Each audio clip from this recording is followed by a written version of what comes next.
Almaan sabichaa woboon zoonii madda albuudaa waraana faashistii PP du'aaf madoona dabuun meeshaalee waraanaa irraa hiikuu fi jiraatti booji'u akkasumas kibba lixa shaggar keessatti injifannoon argamu maddeen waraana bilisummaa Oromoo gamasii beeksisan. Duumessa gabrummaa barootaaf Oromoo fi Oromiyaa irratti hundee gadi jabeeffate uummaticha goolumsaaf saaxilaa jiru dhabama godhee gara rarraga bilisummaatti ceesisuuf gara kuteessi sabaa woboon Oromiyaa zooniilee maratti diinaa fi ergamtoota diinaa adaba maluuf kennuufiin mooraa diinaa hoonsuu irratti argama. Abdii fi gaachanni uummata Oromoo woboon zoonii madda albuudaa godina Boorana Bahaa aanaa Liiban keessatti kaleessa fulbaana 2024 ergamtoota Abiy Ahimad maqaa sakattaa waraana bilisummaa Oromootiin bobbaate irratti tarkaanfii fudhateen hedduu du'aaf madoon kaanis adabuun booji'eera. Jajjabee waraana bilisummaa Oromoo zoonii madda albuudaa aanaa Liiban ganda burraa dheeraa keessaa bobbaate irratti iddoo addaa godaa Ookoo jedhamtutti hattee itti hidhuun dhukkee irraa kaasee humna PP farra riphee lolaa jettee ittiin dhaadachaa baate woboon baruudhaan baaraksee tumuun bittinneesseera.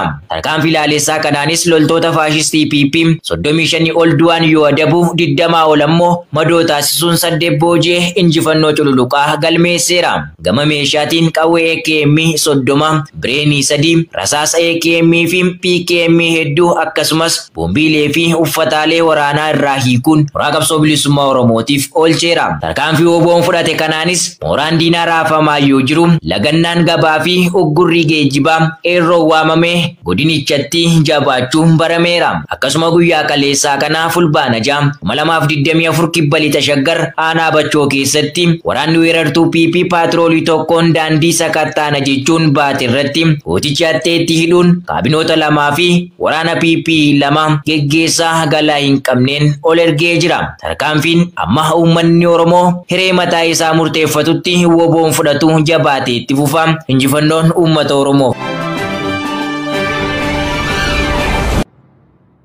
Ajjeecha loltoota faashistii PP hawaasa nagaarraa raawwatamu godina Bashaggar aana dugdaatti akkaan jabaatetuuf jaalirbu dhugaa waan qindeeffatti qabdi. Dhiiga ilmaan Oromoo dhangalaasuun araada kan itti ta'ee fi loltootni faashistii PP goleewwan Oromiyaa bakkoota adda addaatti guyyaarraa gara guyyaatti uummata nagaa irratti duguuggaa sanyii raawwachuu jabeessanii itti fufanii jiru. Haaluma kanaan godina Bahaa Shaggar aanaa dugdaa gandoota adda addaa keessatti ajjeechaan uummata nagaa irratti waraana nama nyaataa PP'n raawwatamu jabaatee jiraachuu jiraattonni himan. Ganda Qilxuu Bilbilaa jedhamu irraa gaafa hagayya 30/2024 dargaggoota maqaan isaanii Bariisoo Garuu, Roobaa Soorsuu fi Gammadaa Zaruu jedhaman dhimma dhuunfaa isaaniif ganda ollaa isaanii ganda Suutii jedhamu yeroo deemanitti badii tokko malee milishaan maal jedhamu dargaggoota kana badii tokko malee 3 isaanii rasaasa 5 itti roobsuun haala suukanneessaa ta'een ajjeesee jiraachuu maddeen ONM'if eeraniiru. Aanuma kana ganda seeraa Waqqallee jedhamu irraa gaafa 2024 waraanni biltsiginnaa nama maqaan isaa Dhugaa Fayisaa jedhamuu fi namoota 3 kan maqaan isaanii adda hin baane ajjeesuun daandii gubbaatti gatanii jiraachuun himameera. Dabalataan ganda Hafaa Qamalee jedhamu irraa gaafa fulbaana 5/2024 namoota maqaan isaanii Faachoo Waarii maanguddoo ganna 80, Daggafaa Odaan maanguddoo ganna 50, Tiksee Foollee maanguddoo ganna 57 kan ta'an waraanni biltsiginnaa mana barumsaa Hafaa Qamalee irraa ka'uun halkan sa'a 4tti bakka isaan ciisaa jiranitti bireeniidhaan rasaasa itti roobsuun yoo ajjeefaman namootni lakkoofsaan 7 ta'an ammoo madaanii jiraachuu maddeen keenya itti dabaluun eeranii jiru. Godilli Wallaggaa haana Mansibuu keessa wallabde keessoo biltsiginnaa mudateen kaabinoonni 27 olidhamuun ifoon jaalurgu fadiina akka taanutti isiniif dhiyeessa. Gareen aangoo empaayiratti qabatee maqaa mootummaan of waamu kan ulaagaa mootummaa hin murni biltsiginnaa tooftaalee garaa fayyadamaa jiru keessaa tokko kan ta'e godinaalee empaayiratti balleessuudhaan akkuma bara dargiin maqaa Itoophiyaa jedhamtu qofa waamsisuu kan jedhu yoo ta'u garuu kun yaada kufaa ta'uu baruudhaan kaabinootaa fi kaadiroota isaa gidduutti wal dhabdee guddaan uumamaa jira.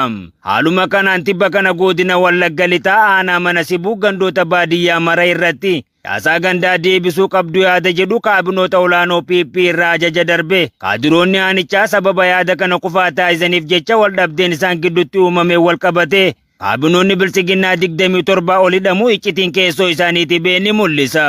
Akka maddeen himanitti namoota hidhaman keessaa kan ammaaf maqaan isaanii adda ba'e Nigaatuu Baqqalaa, Waaqennaa Faradaa fi Mulaatuu Dastaa kanneen jedhaman ta'uu ibsuun baay'een isaanii ammoo doorsisni garaa qaamotuma sirnichaan irratti geggeeffamaa waan jiruuf magaalaa biraatti baqachaa jiraachuus itti dabaluun arraata biyyoolessa Oromiyaaf eeranii jiru. Waraanni mootummaan namnyaata PP godin Qeellam Wallaggaa nagaa qibbee keessa uummata nagaa haqa isaan irraa dhi'uun beekame. Jaalbilisa sabaa waan qindeeffatti qabdi. Uummata meeshaa maleeyyii shororkeessuu, ajjeesuu, hidhuu qe'ee fi qabeenya isaa irraa boksuu hojii idilee isaa taasifatee kan jiru bineensichi guyyaa saafaa biltsiginnaan Tibba kana maqaa caasaa gandaa deebisanii ijaaruu jedhuun uummata nagaa dararaa jiru. Haaluma kanaan godina Qellem Wallaggaa nagaa Uqebbee ganda Iluu Bakar jedhamutti bulchaa gandaa kan ta'e namni maqaan isaa Fiqaaduu Galataa jedhamu maqaa caasaa gandaa deebisanii ijaaruu jedhuun kaabinoota aanaa fi milishoota impaayirichaa guurrachuun uummata meeshaa maleeyyii qe'ee fi qabeenya isaa irraa ari'uu maddeen keenya ifoomsan.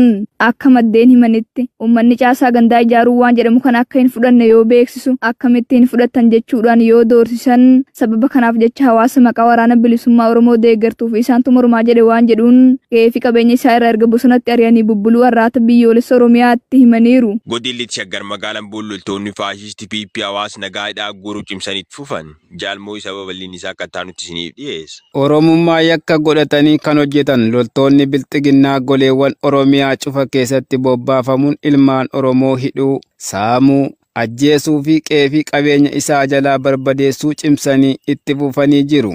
Haaluma kanaan godina lixa Shaggar magaalaa Ambootti loltoonni faashistii PP jiraatota irratti hidhaa fi dararaa raawwachuu jabeessanii itti fufanii jiraachuun ibsameera. Torbee lama dura magaalaa Amboo keessaa nama maqaan isaa Obbo Shuumii Dabalaa jedhamu loltoota bilxiginnaan ukkaanfamuun hanga har'aa gaaffii seeraa tokko malee sababa Oromummaa isaa qofaaf mana hiraarsaatti darbatamee jiraachuu namoonni itti dhiyeenyaan beekan ni dubbatu. Akka namoonni kun jedhanitti Obbo Shuumiin waardiyaa mana barumsaa ifa boruu ta'uu eeruun maqaa hidhata waraana bilisummaa Oromoo qabda jedhamuun dararaa hamaa argaa kan jiru ta'uu dubbataniiru. Godin Jimmaa Nageeraa manneen 50 ol misooma magaala jechuun diigamaa jiraachuun himame. Jaalmoo sabaa waan qindeeffatu qaba. Godina Jimmaa aanaa Geeraa magaalaa xiqqoo Kamisee jedhamtu keessatti misooma korideriif jechuun manneen 50 ol erga diigamee booda lammiileen dirree irratti hafuun himame. Lammiileen achi jiraatan akka jedhanitti magaalaa baay'ee xiqqoo fi lakkoofsi manaa baay'ee daangeffamte keessatti maqaa misoomaatiin manneen hedduun diigamuu dubbatan. Bulchitoonni godinaa beenyaa tokko malee manneen dhuunfaa diigaa jiru. Dhageettii waan dhabneef rakkachaa jira jechuun rakkoo isaan irratti adeemaa jiru kana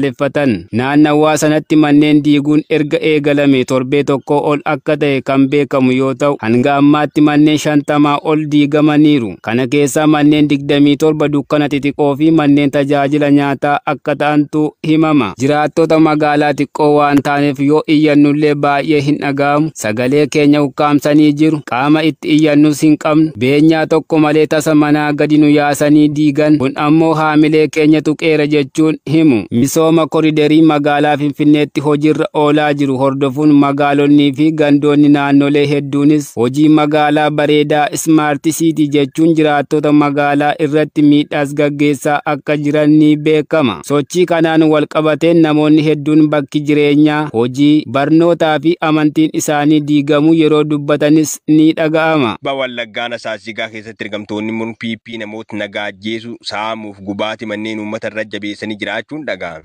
Jaaliiraan gameessaa waan qindeeffatu qabdi. Ilma namaa irraa kabaja namummaa mulquun akka fedhanitti ajjeesuu kan aadeffatan ergamtoonni biltsiginnaa yeroo irraa gara yerootti gochoota gara jabinaaf gurraan dhaga'uun namatti hin tolle ilmaan Oromoo irratti raawwachuu itti fufanii jiru. Haaluma kanaan godina Baha Wallaggaa aanaa Saasigaa ganda bareedduu balootti nama maqaan isaa Shaamiloo Ahimed Nuuree jedhamu balleessaa tokko malee rasaasaan rukutuu yoo ajjeesan namoota maqaan isaanii Fuwaad Aliyyi, Munawar Aliyyi, Najiiboo Aliyyi, Faaxumaa Muhammad, Nuuree Jamaal, Abdallaa Maammee fi Gannoo Awwal kanneen jedhaman jalaa qabeenya isaanii waliin mana isaanii gubaniiru. Ibsaa Ahmad Nuuree jalaa ammoo mi'a dukkaana guutuu erga saamaniin booda mana isaa jalaa gubanii barbadeessanii deemuu maddeen arraata biyyoolessa Oromiyaatti himaniiru. Godin Qeellam Wallaggaa nama galaaniin loltoonni faashisti PP intaltu rasaasaan dhaanii madeessan.